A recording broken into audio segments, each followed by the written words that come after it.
Surat Paulus yang kedua kepada Timotius, pasal 1 ayat 1-2.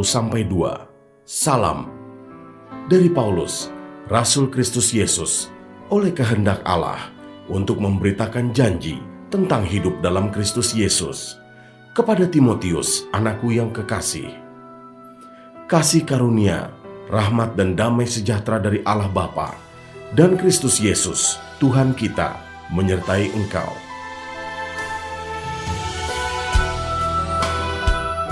Ayat 3-18, ucapan syukur dan nasihat untuk bertekun. Aku mengucap syukur kepada Allah, yang kulayani dengan hati nurani, yang murni seperti yang dilakukan nenek moyangku, dan selalu aku mengingat engkau dalam permohonanku, baik siang maupun malam. Dan apabila aku terkenang akan air matamu yang kau curahkan, aku ingin melihat engkau kembali, supaya penuhlah kesukaanku. Sebab aku teringat akan imanmu yang tulus ikhlas, yaitu iman yang pertama-tama hidup di dalam nenekmu Lois dan di dalam ibumu Yunike, dan yang aku yakin hidup juga di dalam dirimu. Karena itulah kuperingatkan engkau untuk mengobarkan karunia Allah yang ada padamu oleh penumpangan tanganku atasmu. Sebab Allah memberikan kepada kita bukan roh ketakutan, melainkan roh yang membangkitkan kekuatan, kasih, dan ketertiban. Jadi janganlah malu bersaksi tentang Tuhan kita, dan janganlah malu karena aku, seorang hukuman karena Dia, melainkan ikutlah menderita bagi Injilnya oleh kekuatan Allah.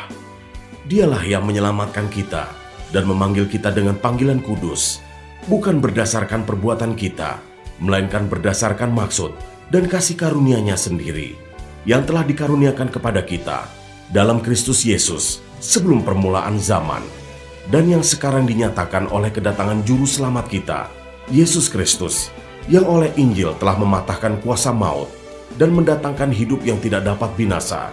Untuk Injil inilah aku telah ditetapkan sebagai pemberita, sebagai rasul dan sebagai guru.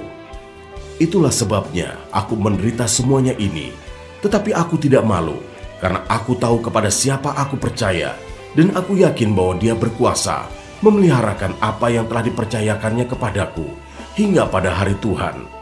Peganglah segala sesuatu yang telah engkau dengar daripadaku sebagai contoh ajaran yang sehat, dan lakukanlah itu dalam iman dan kasih dalam Kristus Yesus.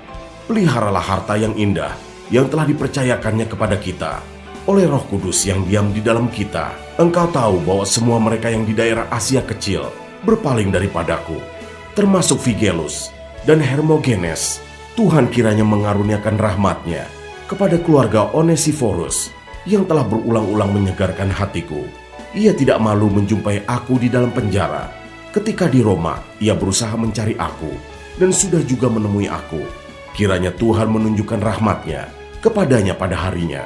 Betapa banyaknya pelayanan yang ia lakukan di Efesus, engkau lebih mengetahuinya daripadaku.